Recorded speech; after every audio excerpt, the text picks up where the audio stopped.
기쁨의 좋은 소식, 기쁨의 좋은 소식 제목으로 강론하겠습니다. 세상에는 기쁜 소식들이 많습니다. 어떤 청년이 취업 전쟁에 뛰어들었는데 몇 번 실패했어요. 정말 원하는 직장에 도전했는데 합격했다는 통지가 왔다면 정말 기쁜 소식이죠. 오랫동안 병원에 입원해서 죽을 날을 기다리는데 의사가 이제 깨끗이 다 나았어요. 이제 집에 가셔도 됩니다. 정말 기쁜 소식이죠. 대전에 땅 샀는데 10배나 올랐어요. 그건 그 사람의 기쁜 소식이지요. 근데 이 세상의 기쁜 소식이란 저 사람은 기쁜데 나는 아무 관계없는 그런 소식들이 많아요. 대전에 땅 한 평 없는 사람은 땅값이 100배를 오른들 아무 상관없죠. 그렇죠? 근데 오늘 말씀 예수님의 탄생 소식은 기쁨의 좋은 소식이라 그랬어요. 근데 한 글자가 더 있습니다. 큰 기쁨의 좋은 소식. 여기 큰이란 말은 무엇과도 비교할 수 없는 그런 뜻이에요. 무엇과도 비교할 수 없는 큰 기쁨의 소식이 예수님이 탄생했다는 소식입니다. 또 앞에 설명하기를 이 소식은 온 백성에게 미칠 남녀노소 빈부귀천 따질 것 없이 부자나 가난한 자나 병든 자나 건강한 자나 누구에게나 이 예수님의 오셨다는 소식은 온 백성에게 미치는 큰 기쁨의 좋은 소식이다. 아멘이지요? 아멘이지요? 제가 오늘 설교를 두 토막으로 나누어 하겠습니다. 앞에는 왜 예수님 탄생이 기쁜 소식인가? 두 번째는 왜 이런 기쁜 소식이 목자들에게 가장 먼저 들려졌을까? 왜 기쁜 소식인고 하니 첫째, 하나님이 우리에게 오셨다는 사실입니다. 하나님은 창조주입니다.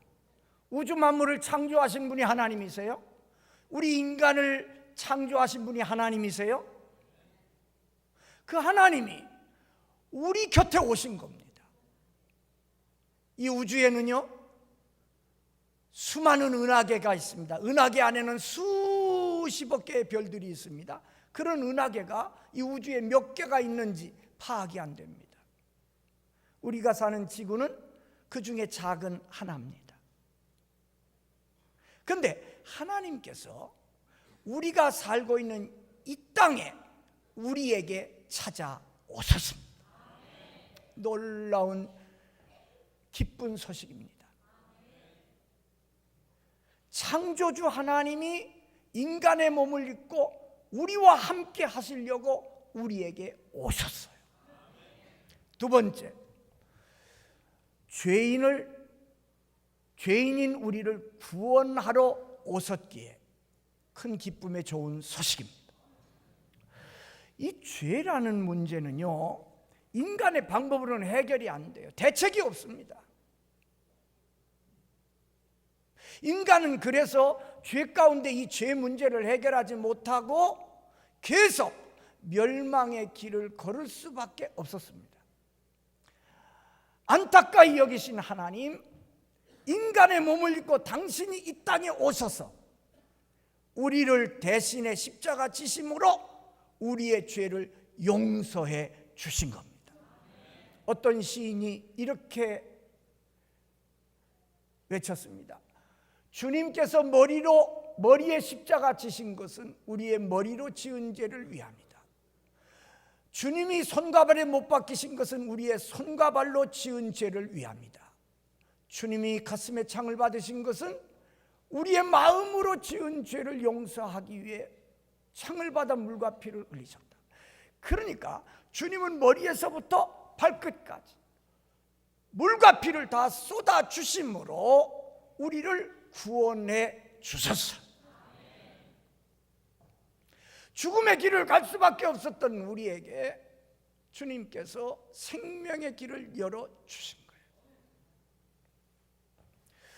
요즘 성탄절 그 의미를 교회 다니는 성도들조차 잘못 이해하는 분들이 많아요. 성탄절이니까 사랑을 베풀어야지, 불효한 이웃을 도와야지. 맞아요. 우리 교회도 그렇게 하고 있어요. 벌써 오래전부터 대개 교회들 성탄절에 교인들한테 빵도 나눠주고 선물도 나눠주잖아요. 그래서 우리는 그거 받은 것으로 치고 이번에도 시장님께 불우한 이웃들을 위해 써달라고 3천만 원. 우리 교회 10,000원짜리 선물 준비하려면 3,000개 준비해야 돼. 3,000개. 그래서 이제 그거 드렸어요. 전에도 그랬고 늘 그래요. 올해도 선물 여러분 받았습니다. 달라고 하지 마세요. 이미 다 받아서 더 좋은 데로 보냈어요. 밥은 드릴게요. 그날 고기 많이 사다가 푹 끓여가지고 막 거기다가 밥 말아가지고 김치 딱 올려가지고 시뻘겋게 해서 먹으면 얼마나 맛있다고. 잘 준비할 테니까 그렇게 하시고요. 구원이래요. 근데 성탄절에 불쌍한 사람들 도와주고, 우리 교회도 김장 해가지고 133가정 도와주고, 지금 사랑의 기름 넣기 해주고, 연탄 보내기 지금 계속하고 있고, 또 이번 주간에 사랑의 반찬 또 해서 나눠줘야 되고. 그거 하면 성탄절의 의미를 되새기는 건가? 아닙니다. 그건 성탄절의 본질과는 조금 떨어진 거예요. 물론 성탄절 연말 연시니까 좋은 일 많이 해야 됩니다. 우리 교회 많이 했잖아요. 올해 교회당도 지어주고 어려운 교회 사택도 지어주고 많이 했어요. 그러나 그게 성탄절의 본질적인 의미는 아니에요. 본질적인 의미는 뭔가 아니, 우리를 구원하러 예수님이 오셨다. 그러므로 성탄절을 바로 지키려면 그 구세주로 오신 예수님을 전하는 겁니다. 전하는 것이 성탄절의 바른 태도입니다.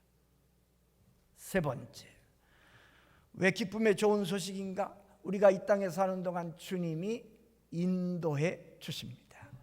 우린 사고가 짧잖아요. 또 판단이 짧잖아요. 그래서 이걸 할까 이걸 할까? 그때 예수 이름이 필요한 거예요. 예수님, 제게 지혜를 주세요. 판단력을 주세요. 예수님은 우리의 선한 목자세요. 우리를 인도해 주세요.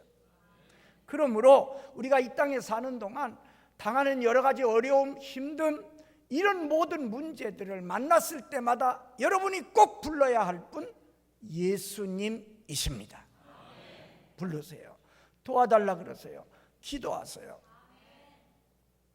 그래서 성탄절이 온 백성에게 미칠 큰 기쁨의 좋은 소식입니다. 그러면 이 놀라운 소식을 왜 목자들에게 처음으로 들려주셨을까? 당시 목자들은 신분이 무슨 높은 지위도 아닙니다. 그냥 천한 직업 중에 하나입니다. 그런데 그런 목자에게 왜 이 놀라운 소식을 제일 먼저 전했을까? 8절에 보면 그 지역의 목자들이 밤에 밖에서 자기 양떼를 지키더니, 그 지역은 베들레헴입니다. 베들레헴은 아주 작은 동네였습니다. 만약에 이 목자들이 저 북쪽 나사렛이나 혹 다른 저 어디 요바나 뭐 이런 데 살았던 목자라면 이런 놀라운 소식은 못 듣습니다. 참 하나님의 은혜지요. 이들이 바로 베들레헴 앞들에서 양을 지키는 목자였어요. 그래서 미가서 5장 2절, 유대 땅 베들레헴아 너는 유대 고을 중에 가장 작지 아니하도다. 내게서 한 다스리는 자가 나오리라. 예수님의 탄생 예언이 나옵니다. 거기 목자였어요. 목자여도 다른 데 목자가 아니고 그 지역의 목자였다는 거예요. 그러니까요, 우리가 살아가면서 내가 어디 있는가, 이 장소, 이거 의미가 깊습니다. 여러분들이 우연히 논산에 와서 사는 게 아니고 논산에 살 의미가 있는 겁니다. 여러분이 우연히 논산중앙교회 교인이 된 게 아니고 하나님의 감추어진 의미가 있습니다. 그걸 깨닫고 살으면 인생을 멋지게 살 수 있어요. 그 지역의 목자들이 밤에 자기 양떼를 지켰다. 사실 이때가 로마 황제가 식민지 국가 모든 백성들은 자기 고향에 가서 호적을 다시 하라 명령했어요. 황제의 명령이니까 어기면 죽는 겁니다. 그러니까 나사렛 동네에 살던 요셉과 마리아도 어쩔 수 없이 내려와서 베들레헴에 거하게 된 거예요. 그러니까 베들레헴 작은 동네에는 다른 데 나가 살던 일가 친척들 다 호적하려고 지금 모여듭니다. 여관에 방 하나가 비어있지 않았습니다. 그러니까 이 목자들 친척들도 왔겠죠. 작은아버지도 오고 큰아버지도 오고 친구들도 오고 왔을 겁니다. 왜 동네 가고 싶지 않겠어요? 밤에 유대 땅 광야 밤은 차갑습니다. 대낮에는 막 뜨거워도요, 밤에는 한기가 돕니다. 밤에 자기 양떼를 지켰다. 자기가 맡은 사명을 잘 감당하는 거예요. 기본적으로 하나님께서 기뻐하시는 사람은요, 자기의 사명을 바로 감당하는 사람이에요. 가정에서, 직장에서, 동네에서 자기 사명을 바로 감당하는 사람을 하나님은 귀하게 쓰십니다. 자기 양떼를 지키고 있을 때 하나님의 놀라운 소식이 들립니다. 여러분, 감추어진 사실인데 사실 이 목자들은 믿음이 대단했던 분들입니다. 여러분, 하나님이 사람을 선택할 때 믿음 없는 사람을 선택하는 거 보셨습니까? 하나님이 어떤 일할 때 믿음 없는 사람 아무나 없습니다. 그러니까 하나님께서 이 기쁜 소식을 전해줘야 되겠는데 누구에게? 고른 사람들이 이 목자들입니다. 그러니까 이 목자들은 성경에 표현은 안 됐지만 엄청난 하나님께 인정받을 만한 믿음의 사람들이었다. 믿으세요? 우연 아닙니다. 우연 아닙니다. 그런 목자들을 선택한 후에 9절 보면 주의 사자가 곁에 서고 주의 영광이 그들을 두루 비침에 크게 무서워하는지라. 그러니까 선택되니까 그 다음에 하나님께서 사자를 보내십니다. 그러니까 막 하나님의 사자가 목자들 옆에 딱 쓴 거예요. 그러더니 주의 영광의 빛이 두루 비쳤다 그랬어요. 그 목자들에게 쫙 비친 겁니다. 얼마나 놀랐겠어요. 사울은 다메섹 도상에서 주님의 빛을 보고 소경이 됐잖아요. 막 영광의 빛이 비치는 거예요. 그리고 천사가 하나님의 말씀을 들려줍니다. 온 백성에게 미칠 큰 기쁨의 좋은 소식을 너희에게 전하노라. 이 말은요, 예수님 탄생 소식이 우리가 생각하니까 온 백성에게 미칠 큰 기쁨의 좋은 소식이다, 그 말이 아니에요. 이 말씀은 하나님의 말씀이에요.